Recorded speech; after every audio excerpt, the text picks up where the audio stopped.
As you can recall, we were talking about our non-anion gap metabolic acidoses, and we began to discuss loss of bicarbonate initially through non-renal losses. Okay, the most common of which is lower GI losses. We reviewed some of the electrolyte content of those lower GI losses that result in metabolic acidosis. We then covered the urinary diversion as one example of, let's call it a hybrid, in which there is bicarbonate loss through the intestine, but in this case, the intestine is a loop of bowel that's tethered or put in continuity with the urinary stream. So let's go now over to finally our renal bicarbonate losses. This will be a segue into the renal tubular acidosis. Okay. So of course, one of the most obvious ones that we'll first cover is the so-called proximal RTA.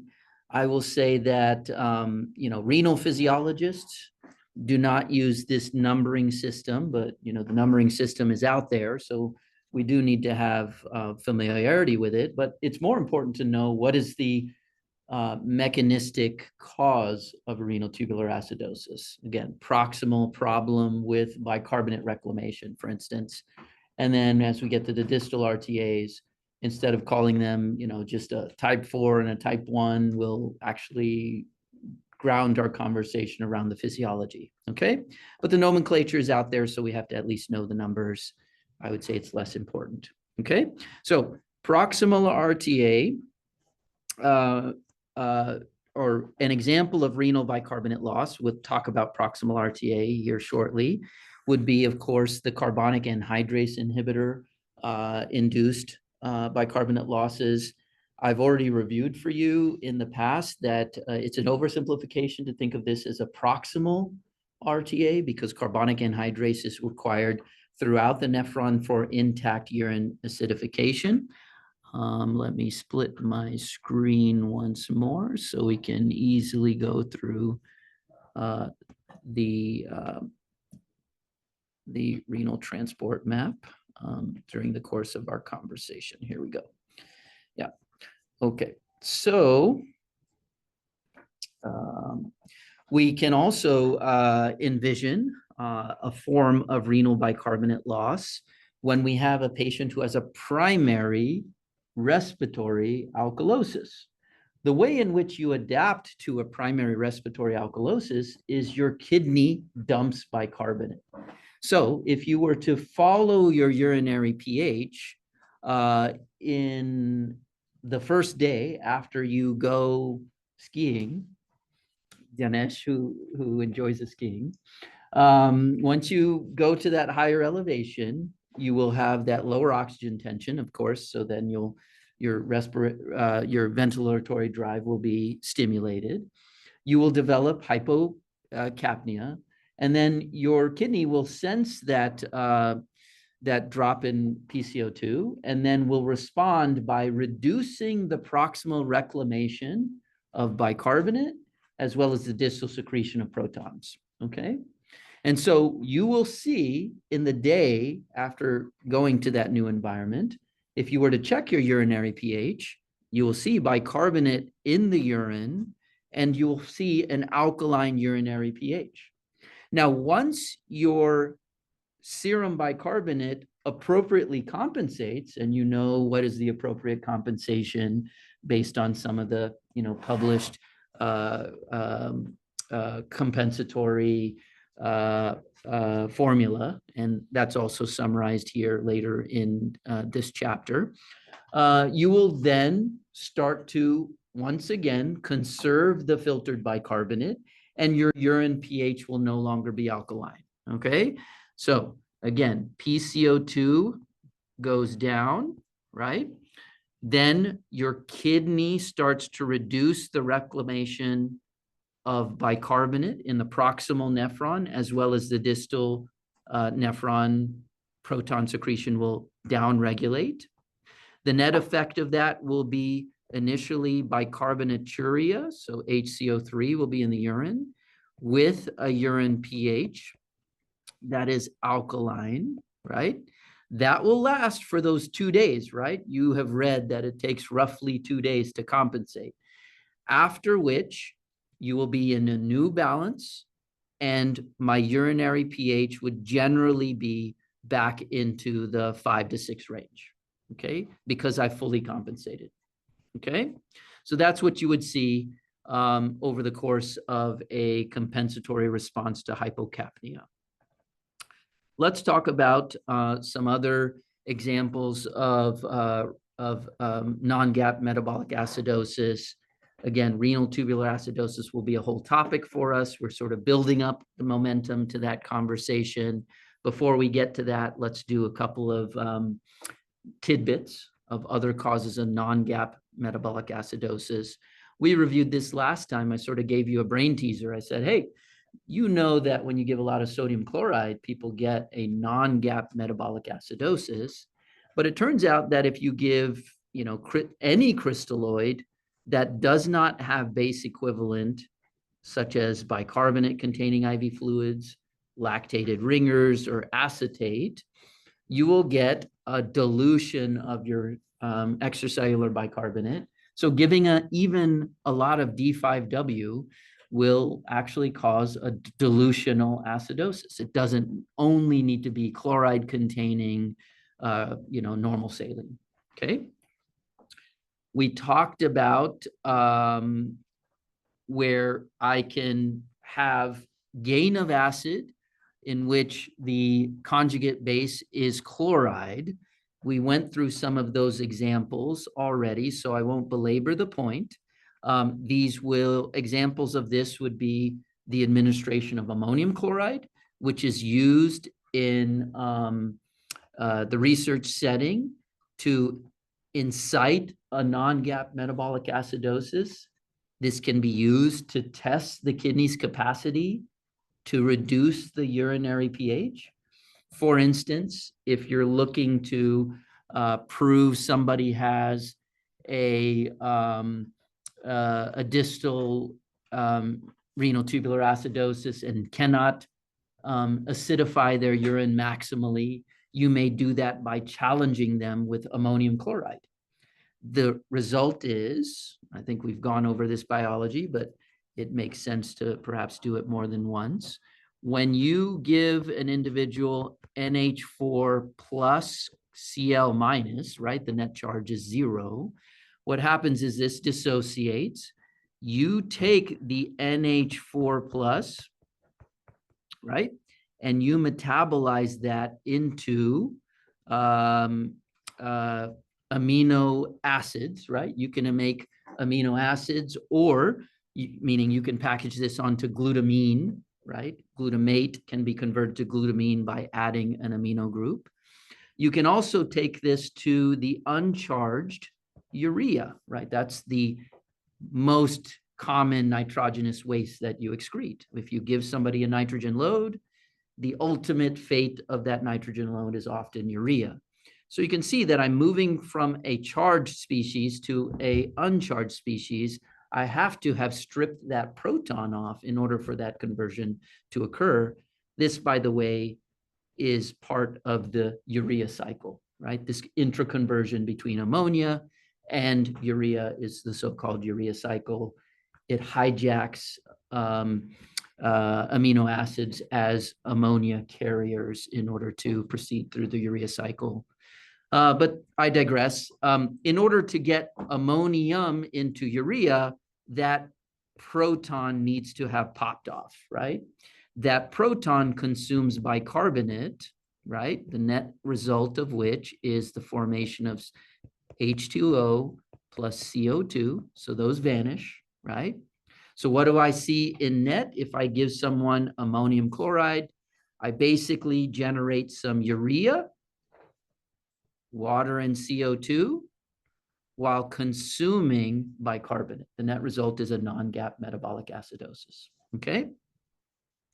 Moving on, other example of it, that biology is essentially giving these other nitrogen-containing amino acids that are are carrying a proton at a neutral pH, right? These are basic amino acids. Arginine and lysine will be carrying a proton, a net positive charge, in the setting of a pH of 7.0 or 7.4, right? So if I administer you arginine chloride, and you're going to do something useful with that arginine chloride, and you may also take that arginine to a final product of urea, you got to strip off that proton. Remember, arginine and lysine are basic amino acids. We talked about this. The consumption of a basic amino acid, that means an amino acid that carries a proton, right, at a pH of 7. This is positively charged.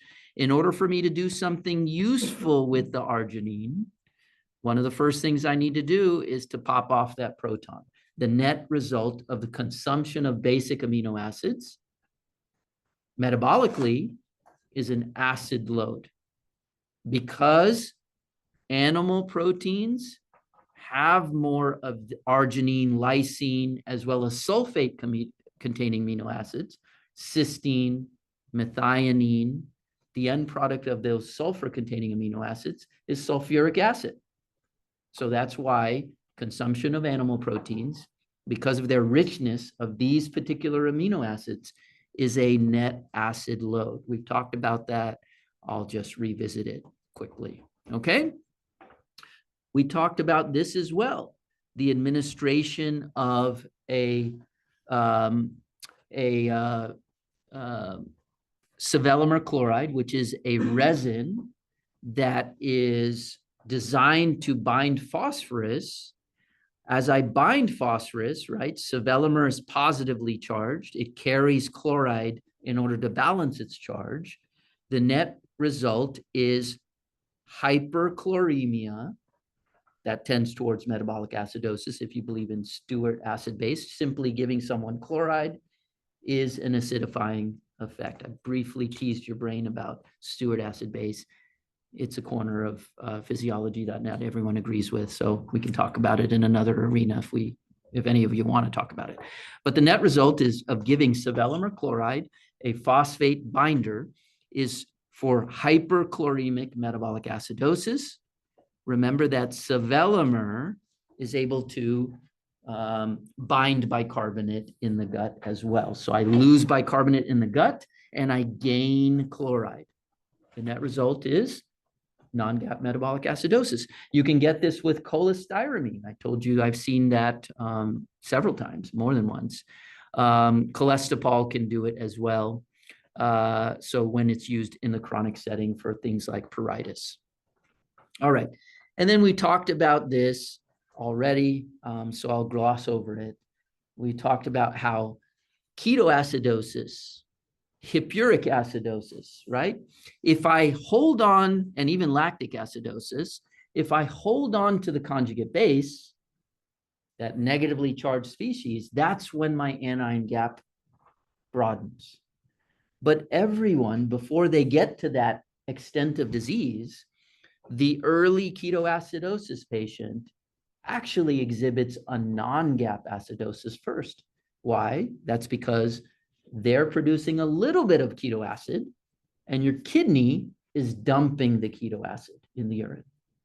So I've consumed the proton, the keto acid, I've consumed my bicarbonate by the generation of the strong acid, but I don't see the anion gap footprint because I dumped it in my urine.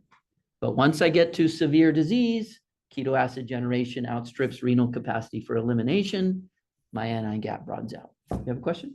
So in the person with ketoacidosis, people get beta hydroxybutyrate and UA. Does that mean that UA would be superior since the keto acid, as long as they have renal function? With the UA, should that be a more sensitive test? So, because it's a faster test too. So if they have no ketones in the UA, should that reduce our suspicion for, is it essentially not DKA? Yeah, let me restate the question and make sure I understand it properly and expand it out for everyone. I think you're asking that if I don't have urinary ketones positive, right? I've already made the claim that sometimes ketoacidosis can manifest with a normal anion gap, right? But I think what you're saying is that in that setting, even though I don't see a blood test giving me a clue that this is ketoacidosis, my urine will be the earlier test. And if my urine does not show ketones, I can take that off my differential. That's correct. Yeah. One of the corollary of what I'm saying is that your urine assessment of ketoacidosis is your earlier test for ketoacidosis than your serum anion gap, right? Okay. All right, so we can now take on the big task of going through renal tubular acidosis. I think we've gone through the tidbits. We've avoided the inevitable now. It's time to dive on in, okay? Ready, your thinking caps. Okay, we're now into the proximal RTA, type 2. There's a variety of etiologies. Sometimes there's genetic forms of proximal RTA, and then sometimes there's acquired forms. Of course, the acquired forms are generally the more common, right? We'll go over some of the hereditary defects. Actually, let's do it right now. You can see that this proximal RTA is a basolateral transport defect. Okay, so let's get to our proximal nephron. We'll visit the renal tubular transport map chapter. Here we are in the proximal tubule. There's this complex dance that is required for actually reclaiming bicarbonate from the urine. Remember that on the apical membrane, we haven't well characterized a bicarbonate transporter. There probably is one. We haven't characterized it very well. We understand that much of bicarbonate reclamation here in the proximal nephron happens through proton secretion, right? Sodium proton antiporter or sodium proton exchanger 3. That's what NHE3 stands for, right? As I reabsorb sodium, I secrete protons. The way that that results in a net bicarbonate reclamation is here through the effect of a carbonic anhydrase catalyzed reaction.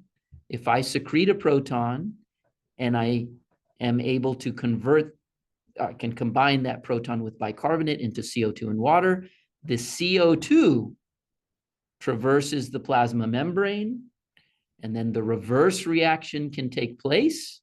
CO2 can be converted back to proton and bicarbonate. And that's when I reclaim the bicarbonate through the basolateral membrane, okay? I think I highlighted the wisdom of the kidney is simply, if you distill it down, if I need to secrete protons, I do that by taking water and CO2, making that into a proton and a bicarbonate, and I put the proton on one side and the bicarbonate on the other. Anytime I'm secreting protons, I'm regenerating bicarbonate. That's why I'm telling you it's an oversimplification to say that a carbonic anhydrase inhibitor is a proximal diuretic, because I have proton secretion in the distal nephron, which obligates the expression of carbonic anhydrase there as well. There's carbonic anhydrase even in your thick ascending limb. There's carbonic anhydrase throughout the nephron. Here's the visual. Here we are in the distal nephron, the alpha intercalated cell. You can see once again, I secrete a proton, but I also reclaim a bicarbonate. I do that by taking CO2 and water, making it into those two end products. And in its infinite wisdom, the kidney says, put the proton here and the bicarbonate there. Okay, so getting back to proximal transport processes, and specifically the hereditary defect that can cause a proximal RTA. It's a defect in a sodium bicarbonate cotransporter. Okay, so it has been described where you can knock this out, and the net result is a pure proximal RTA.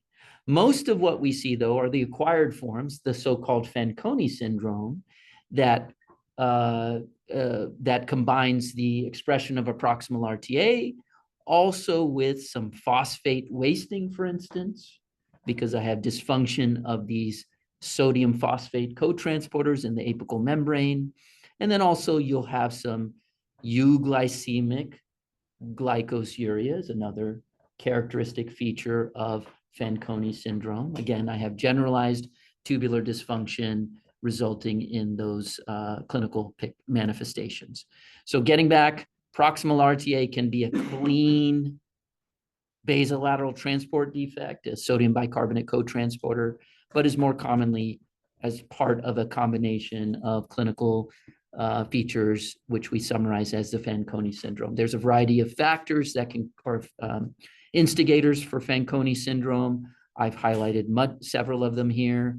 Big ones that I would pull from this list include ifosfamide. So that's used in the cancer therapy, primarily as a conditioning regimen in the BMT unit.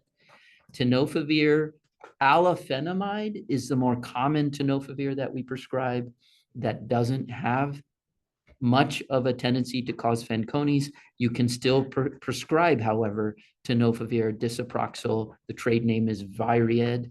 I've seen it used primarily in the hepatitis B treatment algorithms.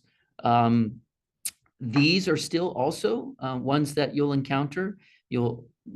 Sickle cell patients have a lot of different clinical manifestations that nephrologists are commonly engaged with, one of which is RTAs. And the certain chelates for iron in patients with iron toxicity can cause a Fanconi syndrome, as well as worsening renal function. Cystinosis is an interesting one. We'll talk about that on another day as we parse the genetic causes of kidney disease. Okay, so again, we're here in the proximal RTAs. We've taken a look at broad sort of differential diagnosis-based view. Let's dive into some pathophysiology. Again, there's a problem with reclaiming bicarbonate. It can be a clean defect in basolateral transport or more generalized. Now, the takeaway is that in general, you have a drop in bicarbonate, but that drop in bicarbonate is limited, right? The reason that is limited is that there is never a complete block of bicarbonate reclamation in the proximal nephron and throughout the kidney. So there's bicarbonate reclamation throughout the kidney. In the normal kidney, about 80% of bicarbonate reclamation happens in the proximal nephron. So the bulk of it, okay? But if you have dysfunction in the proximal nephron, you get let's say, a compensation of more distal segments, okay? So I've highlighted both of those facts. So that reduces the severity of the metabolic acidosis in a proximal RTA. But patients with proximal RTA, especially complete forms, right? For instance, the inherited form of a proximal RTA, right? Require immense amounts of bicarbonate to modestly raise the serum bicarbonate. How can both of those statements be true? How can you have a relatively mild metabolic acidosis, yet never give enough bicarbonate to completely normalize the serum bicarbonate? That's true for proximal RTAs. That contrasts, I'll anticipate this conversation, for the distal RTA. Okay, so just to give you the visual, again, proximal RTAs have modest decreases in serum bicarbonate, but have huge bicarbonate requirements, okay? Meaning in order to slightly raise the serum bicarbonate, you have to give them huge amounts. Now, the distal RTAs, when complete, can have more severe, okay, severe decreases in serum bicarbonate, but they require modest amounts of alkali, okay, modest HCO3 requirement, right? So how do we reconcile these? Let's take on this one first. This one I think is the most intuitive, right? If I only have a problem with distal proton secretion, right? Distal proton secretion, which I already told you is tethered with bicarbonate generation, right? The problem can be surmounted if I simply give you enough bicarbonate to counteract any protons you generate, right? Let's put that in numbers. In general, for a normal American diet, we generate roughly 1 millimole per kilogram per day of protons, right? Non-volatile acids we talked about, okay? And that's primarily through dietary protein intake. There can be variance depending on how much you consume of dietary protein, right? So that means if I need to keep you in balance, I need to give you roughly 7, and you have 0 distal tubular function.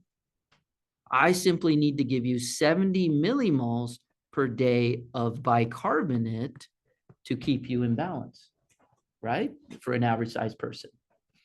If we say that each pill is roughly around, 7 milliequivalents or so, okay, that's, just for easy math, let's use that. That's 10 pills a day, right? Translate that to the clinic. I often see this. I have some patients who are on 9 or even 6 sodium bicarbonate tablets, and still their bicarbonate is running low. Okay. And you say, oh, this is CKD, metabolic acidosis. Your bicarbonate is still low, even though I'm giving you 9 sodium bicarbonate tablets. How does that make sense? Well, either you have a proximal RTA, which I'll get to, okay, which is uncommon in CKD clinic, or you're generating more than 1 millimole per kilogram per day. How do I do that? I'm pounding the water burgers, or I have diarrhea, or a colostomy bag that nobody's asking me about. We went over that. Or, which is the most common thing, you're not taking all of your meds, right? So I usually say, okay, this doesn't make sense. Either you're eating a lot of protein, you have diarrhea, or you're not really taking all of the sodium bicarbonate. Please take your sodium bicarbonate before you keep cranking them up, right? So again, most patients in CKD clinic don't have a bicarbonate wasting syndrome, which is a proximal RTA. They have a problem with proton secretion. In that case, you simply need to give them, even if they have 0 capacity for proton secretion, which is not the case in CKD clinic, all you should have to give them is roughly 1 millimole per kilogram per day of bicarbonate, and you should be able to keep their serum bicarbonate normal, okay? If it doesn't fit, start asking for, specific questions, not just the med rec where, do you take everything on here? Okay, moving on. Okay, so it's very different in a proximal RTA. In a proximal RTA, the problem lies, looks like I'm gonna need a little more room.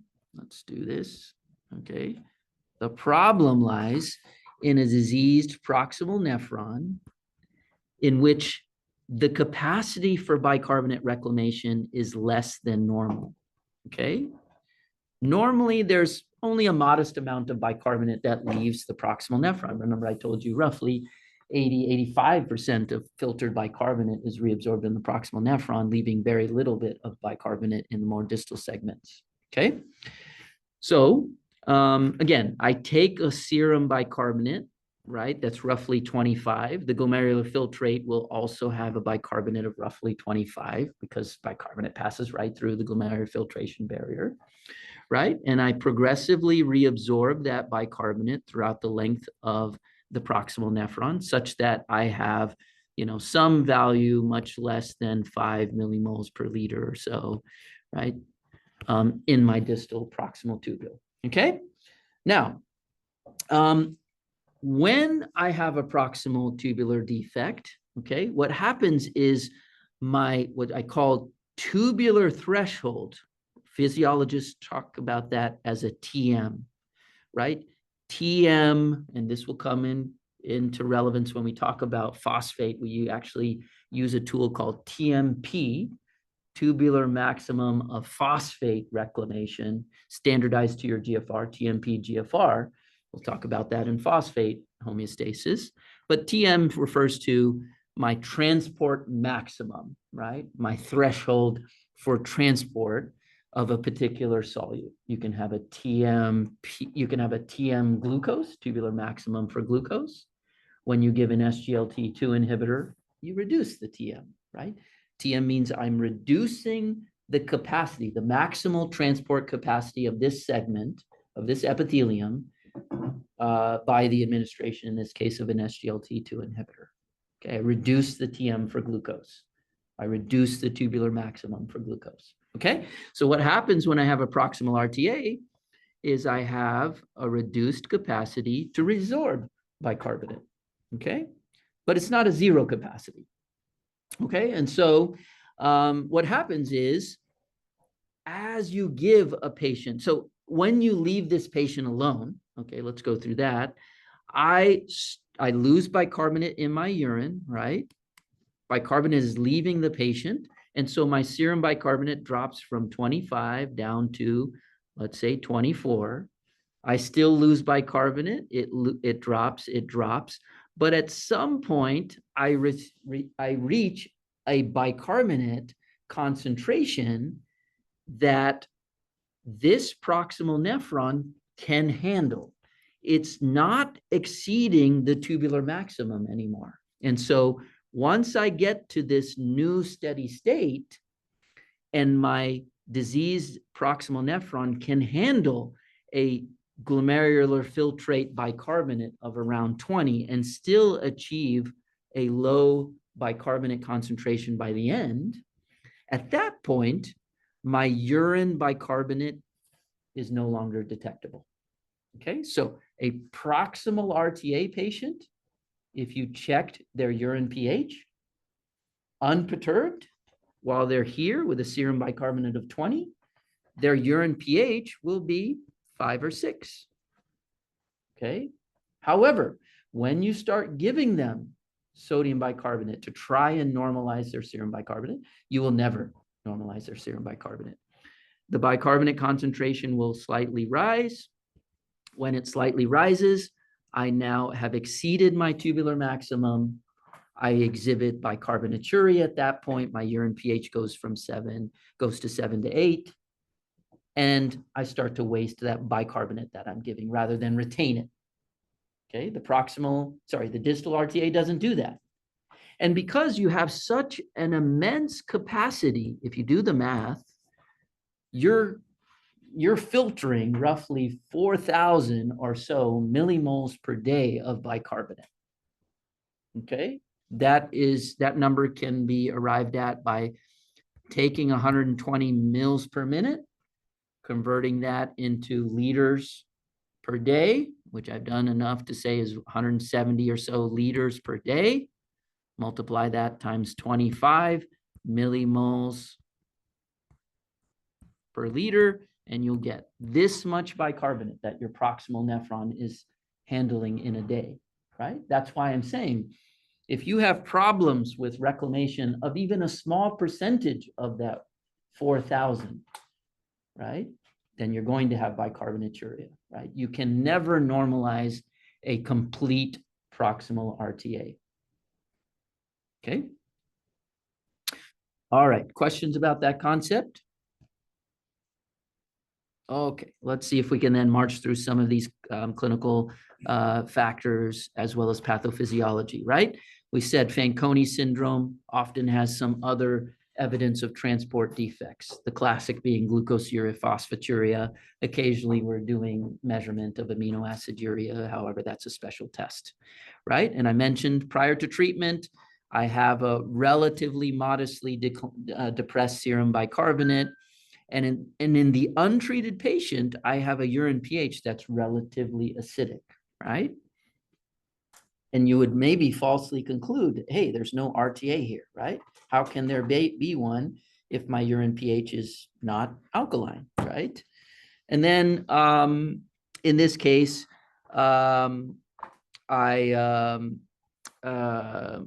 well, I have to talk about the urinary gap. I haven't built that knowledge base. I'll do that here shortly, but let's finish out this presentation first, okay? The urine pH rises once I start my alkaline therapy because I exceed that tubular maximum of the proximal nephron once I start giving bicarbonate. That, in addition, causes more K wasting. We've gone over that concept multiple times. Hopefully you own that, right? Why? Because K wasting depends on lumen negative potential difference, right, in the distal nephron. We make that lumen negative potential difference in the normal state by absorbing sodium via ENaC. That creates a lumen negative charge. However, I can create a lumen negative charge if I'm wasting bicarbonate too. So if bicarbonate is entering the distal nephron, that too is favoring more potassium secretion in this segment. So the patient with a proximal RTA may have a mild hypokalemia initially because of the defect in proximal potassium reclamation, okay? But once you give them bicarbonate, that's when they start to manifest profound hypokalemia. And so in most cases, when we're treating this, we're usually giving a potassium alkali like potassium citrate. That's our typical chosen alkali supplementation, predicting that these patients will get more hypokalemic if we simply gave sodium bicarbonate to them. Okay, make sense? All right, Alvin, I saw you thinking hard. You fixed it. Okay, good. All right.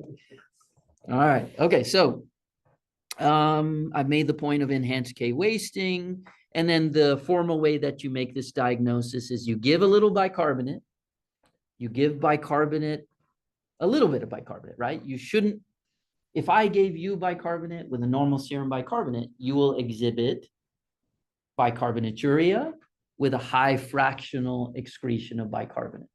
So the trick is you would give bicarbonate without normalizing the serum bicarbonate, right? You want that bicarbonate to still be in the low 20s, and it would be inappropriate to exhibit bicarbonaturia and a high fractional excretion of bicarbonate if I haven't made you alkalotic, right? It is normal to have bicarbonaturia if I make you alkalotic, but you shouldn't have bicarbonaturia if I just elevate or raise your serum bicarbonate from 20 to 22. Okay, so you don't normalize the bicarbonate, you give them a little bit, you see what happens to the fractional excretion of bicarbonate. In real life, we don't do this test. You have to collect urine under oil in order for it to be accurately measured for its bicarbonate concentration, and then you have to send it out. Usually what we do is just check your urine pH, right? I give you some bicarbonate, and without normalizing your serum bicarbonate, I check your urine pH. If it's already 7 and 8, that implies a defect in proximal bicarbonate reclamation. That's the real world, how we practice. Okay? All right. So let's talk about urine anion gap. I haven't done that yet. Urine anion gap is a tool that attempts to arrive at an indirect measure. What you're trying to do is check my urine NH4 excretion rate. That's what I'm looking for. We've gone over this. Remember, your kidney excretes acid not so much by increasing the excretion of free protons, but rather generating more urinary buffer. Remember, where does that come from? That comes from the proximal nephron. Maybe I haven't emphasized that enough, or I haven't reinforced that enough, right? The complexity of excreting acid is both a proximal function as well as a distal function. One element of normal acid handling is you got to reclaim all the bicarbonate in the proximal nephron, right? If you don't, there's 4,000 millimoles per day of potential bicarbonate that you can lose if the proximal nephron is not doing the right thing and reclaiming reclaiming bicarbonate. But the other thing that the proximal nephron has to do is to take glutamine from your blood and strip off the amino groups, right? Glutamine has 2 potential amino groups to take off. I can convert glutamine to glutamate, and I can take glutamate to alpha-ketoglutarate. And those are 2 amino groups or ammonias that I can generate from one glutamine. That proximal nephron does that in response to metabolic acidosis. That'll become relevant as we talk about, or we actually talked about some of this already. I guess this is my time. When I told you that Well, we're going to talk about this as metabolic alkalosis, but I'll lead it right now. Hypokalemia is one of your maintenance factors for metabolic alkalosis, because when I get hypokalemic, K leaves the cell, the proximal tubular epithelial cell. Protons, in order to maintain balance, are retained in the cell. Okay, it's not actually proton potassium exchange. We talked about that. The sum total of effect of potassium leaving the cell results in proton concentrations in the cell rising. The proximal nephron senses that and says, oh, I better make more urinary buffer. Okay. By making more ammonia buffer, I then enhance distal proton secretion. So then I cause a tendency to metabolic alkalosis. You can see again this interaction between proximal tubular function and distal proton secretion. Okay, we'll reinforce that once again, but hypokalemia, one of the mechanisms whereby it potentiates an alkalosis is by increasing ammoniogenesis by the proximal nephron. Okay. Yes. The proton and the potassium exchange happens on the interstitial side, right? Not the lumen. I mean, it happens. The body, the exchange happens, right? Like the potassium comes out. Yeah, I mean, this happens in all cells, so it Yeah. doesn't require a polarized epithelium where you have sort of apical and distal discordance. Remember, I may have, we talked about what is the actual things that are happening when there's basically the dance of proton and sodium exchange, and sodium and proton and potassium exchange. That is one explanation for why this occurs, right? And so in polarized epithelium like the kidney, I have preferentially compartmentalized sodium potassium ATPase to basolateral membranes. And so you can say that in a polarized epithelium like the kidney, this is compartmentalized. But the proton potassium exchange, if you want to call it that, that happens throughout the body is not necessarily, requires a polarized epithelium, right? Because all of your cells have sodium potassium ATPase, and all of them are going to have some sodium proton exchangers. Okay.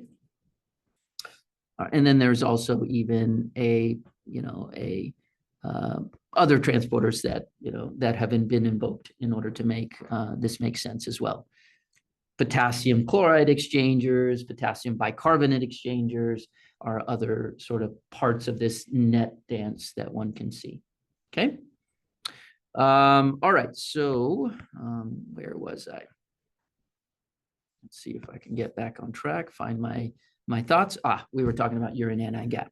Right. So when I am measuring a urine anion gap, what I'm trying to measure is how much ammonium is in my urine, right? I generated ammonia in my proximal nephron, okay?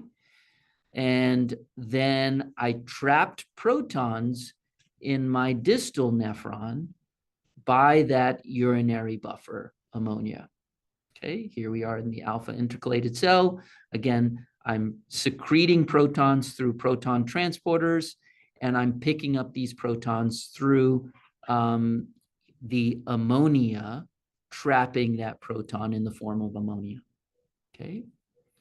For people who are eagle-eyed, you'll see, hey, something doesn't make sense.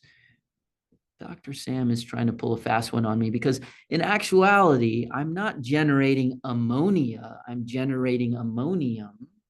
And so how can you tell me that making ammonium here helps me actually trap protons in the distal nephron with ammonia? Okay, so there's a long answer to that. I will summarize it with the following, okay? You actually secrete ammonium, that's true, okay? And then I get to my thick ascending limb. Remember, I told you ammonium can hijack any potassium transporter, has the same molecular size and charge. And so I recycle that ammonium that I made in the proximal nephron. And there, the ammonium splits into a proton and ammonia. And so I take that proton, right? And I secrete that free proton, and I take the ammonia and transport it to the apical membrane, and I can once again trap it. Okay? So eagle-eyed people will say, actually, what's that? The net effect would be the same though, right? Well, I'll get to the punchline here that will hopefully bring it all together. You know, it's an oversimplification to say that distal nephron is doing the secretion of protons, because this illustrates that the proton secretion is actually happening here, right? I've taken, basically, I've taken, again, uncharged glutamine, right? And then I've created a charged, a cation, or a positively charged ammonium. I dumped an acid into the lumen here, right?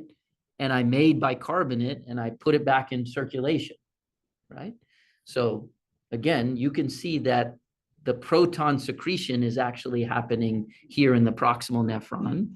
There's complexity to it because there's recycling of that ammonium such that I ultimately secrete this proton in the more distal segments. Does that make sense? Okay. But again, the chemistry of essentially putting an acid in the lumen and putting a base in the blood happens proximally. This is not where the story ends, because I recycle this ammonium in the middle, and then I put it all together again at the end. Does that make sense? Okay. All right. Deep dive. We do the cartoon version and say, you make ammonia in the proximal nephron, you secrete protons in the distal nephron. Okay? You're UT Southwestern trained. We go deep, right? This biology was defined in the Selden years here. So glutamine, for instance, the regulated production of ammonium in response to acid, and glutamine transporter regulation in response to metabolic acidosis. Those are Seldenian experiments. Okay, so again, let's finalize the urine anion gap without getting sidetracked. Probably this is where I'll have to end. Okay, urine anion gap is basically a measurement, practically speaking, of my urine sodium, my urine potassium, my urine potassium, minus my urine chloride, okay? That is what I need in order to measure a urine anion gap, right? And if I were to take all the other cations, okay, one of which is, let's put it in green, is NH4, right? That's a cation. And I was also to take any other anions, I'm going to call that X, and I sum them all together, that should equal to 0, okay? Because we don't pee electricity, right? There's no current in our urine, right? So the cations and anions balance out, okay? All right, if that is true, and let's do this, generally speaking, okay, I'll do it this way.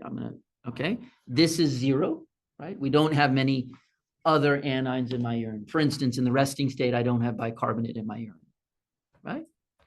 Okay, but there'll be a twist in the proximal RTA, okay? But in the, okay, again, you don't have much bicarbonate in your urine, so X is negative, right? Or you don't have keto acids in your urine, so X is negative.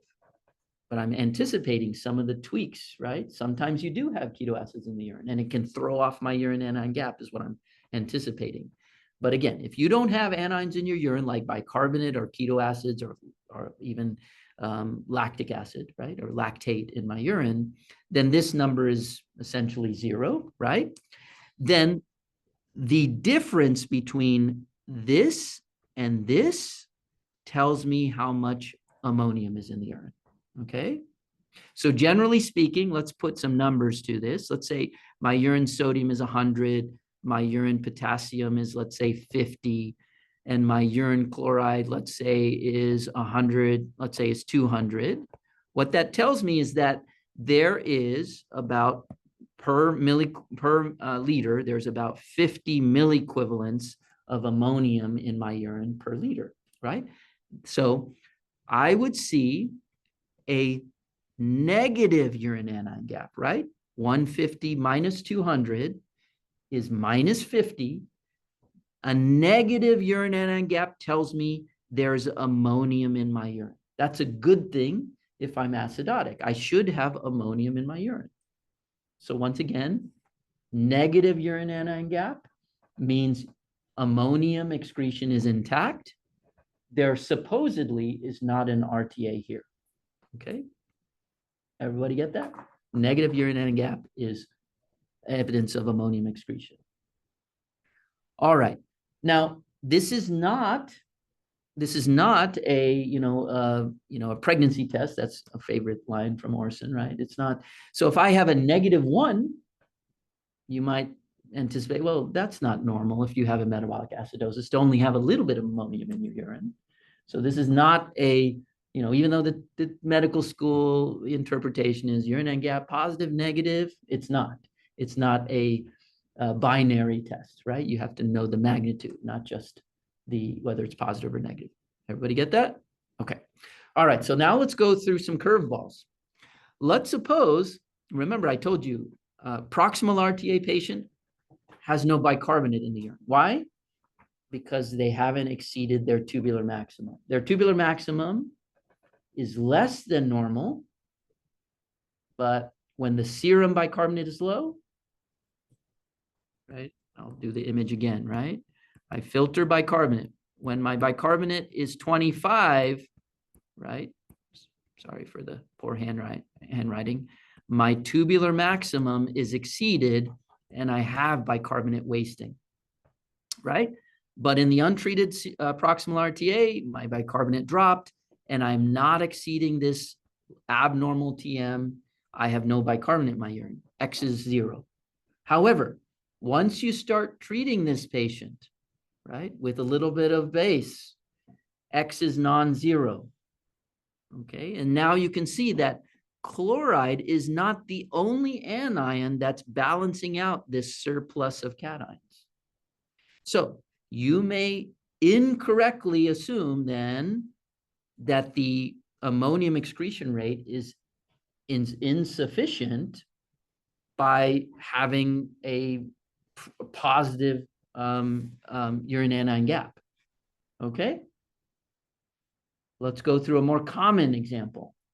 Ketoacidosis has, remember I told you, early ketoacidosis can have a non-anion gap metabolic acidosis, right?